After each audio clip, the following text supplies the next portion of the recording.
Assalamualaikum warahmatullahi wabarakatuh. Sebelumnya perkenalkan, nama saya Nisrina Zulfa Lutfiyah, NRP 5620521321 dari kelompok 15 bersama rekan Abdullah dan rekan Rizky Amanda Maharani untuk mata kuliah Kewirausahaan Prodi Teknologi Pengelolaan Sumber Daya Perairan. Di sini kami akan memaparkan ide bisnis yang kami ambil, yaitu batik ekoprint dari daun mangrove. Sebelumnya, apa sih itu ekoprint? Jadi, ekoprint adalah teknik memberi warna dan corak atau motif pada kain, kulit, atau bahan lainnya yang menggunakan bahan alami. Bahan alami yang umum digunakan dalam ekoprint berasal dari tanaman yang meliputi beragam jenis daun, bunga, kayu, atau bagian tanaman lainnya yang memiliki corak dan warna yang khas. Pun pada ekoprinting terdapat berbagai teknik yang dapat dilakukan. Di antaranya ialah teknik founding dan teknik steaming. Untuk teknik founding, cara ini dilakukan dengan cara meletakkan daun mangrove di atas kain, lalu memukulnya dengan menggunakan palu. Jika sudah, lepas daun dan diamkan beberapa saat untuk memastikan kain menyerap warna daun. Kemudian, bilas kain dengan air tawas dan jemur kain tanpa diperas. Sedangkan pada teknik steaming, dilakukan dengan cara merentangkan kain yang sebelumnya sudah direndam pada air yang dicampur cuka dan diperas. Kemudian, susun daun mangrove di atas kain. Jika sudah, lipat atau gulung kain dan ikat kuat dengan tali. Selanjutnya, kukus kain selama kurang lebih 2 jam. Diamkan hingga dingin, lalu buka ikatan dan diamkan hingga benar-benar kering. Lalu, bilas dengan air dan jemur. Mengapa ekoprint? Atau keunggulan apa sih yang ditawarkan ekoprinting sehingga kami memilih bisnis ini?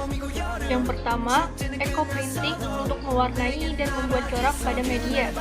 Di sini, media yang dipakai dalam ekoprint tidak terbatas hanya pada kain saja, namun juga bisa yang lainnya seperti kertas atau apapun yang mampu menyerap warna alami dari dedaunan maupun bunga-bungaan. Yang kedua, meningkatkan daya beli masyarakat. Hasil produk dari ekoprinting bisa mendongkrak daya beli masyarakat karena ada nilai tambah pada produknya dibandingkan dengan kain polos atau yang bercorak dengan teknik digital printing. Tentunya ekoprint jauh lebih menggoda selera sehingga daya beli masyarakat pun terdorong. Ketiga, melejitkan harga jual produk. Pada dasarnya, ekoprinting bisa melejitkan harga jual produk juga, sehingga akan menguntungkan bagi pengrajin maupun pebisnis. Yang keempat, mencegah gangguan kesehatan. Gangguan kesehatan bisa terjadi bila mana seseorang banyak menyentuh apalagi mengkonsumsi benda-benda kimia. Untuk tekstil, resiko bahan kimia terbesar ada pada para pengrajinnya yang bisa keracunan atau kena gangguan pernapasan, serta pada lingkungan yang terdampak oleh limbah pabrik tekstil. Dengan teknik ekoprinting, semua masalah itu dapat teratasi. 5. Sebagai alat kampanye lingkungan. Kampanye lingkungan bisa dilakukan dengan cara berdagang produk ekoprinting, mengajak masyarakat untuk mencintai produk-produk yang berbahan alami, sehingga lingkungan tidak rusak karena limbah bahan kimia tekstil. Yang keenam, alternatif bisnis yang belum banyak digeluti orang. Ekoprinting memang belum banyak digeluti orang, sebab teknik ini memang belum lazim digunakan. Belum banyak pengrajin tekstil dan busana yang memahami bagaimana cara untuk menghasilkan corak dan warna dari bahan alami. Inilah justru menjadi peluang bisnis yang menjanjikan karena kompetitor masih sedikit. Yang ketujuh, menjangkau pangsa pasar ekonomi atas. Kalangan masyarakat ekonomi atas memang menjadi sasaran utama dari produk-produk ekoprinting. Sebab biasanya dari kalangan merekalah produk ini banyak diminta karena memiliki desain yang eksklusif. Yang kedelapan, berpotensi bersaing di pasar ekspor. Persaingan di pasar ekspor juga bisa dijajal jika memang produknya diminati oleh konsumen luar negeri. Ditambah, pemerintah banyak mendukung perkembangan usaha di bidang ekoprinting ini. Yang kesembilan, cocok untuk usaha kecil menengah. Bisnis ekoprinting ini pun cocok sekali untuk para pelaku UKM, sebab modal yang dikeluarkan tidak begitu banyak. Yang ke-10, sebagai ajang eksplorasi dan inovasi desain dan seni tekstil. Jika ingin mengeksplorasi dan menginovasi desain di bidang tekstil ini, eco-printing sangatlah fleksibel, karena para pengrajin bisa terus meningkatkan kualitas produknya dengan mengembangkan berbagai teknik pengolahan. Berikut adalah beberapa contoh dari desain produk yang dapat dipasarkan dari bisnis batik eco-print. Di antaranya ada kain batik eco-print, baju eco-print, shawl, dan tas eco-print. Kami akan memaparkan BMC atau bisnis model kanvas dari bisnis batik eco-printing ini, di mana untuk komponennya terdiri dari key partners, key activities, key resource, cost structure, revenue stream, customer segment, customer relationship, channel, dan value proposition.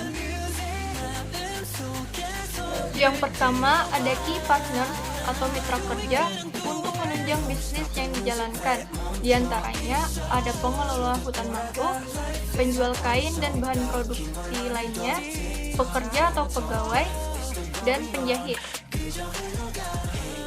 Lalu ada key activities atau kegiatan utama yang perlu dilakukan dalam menjalankan bisnis batik eco-print ini.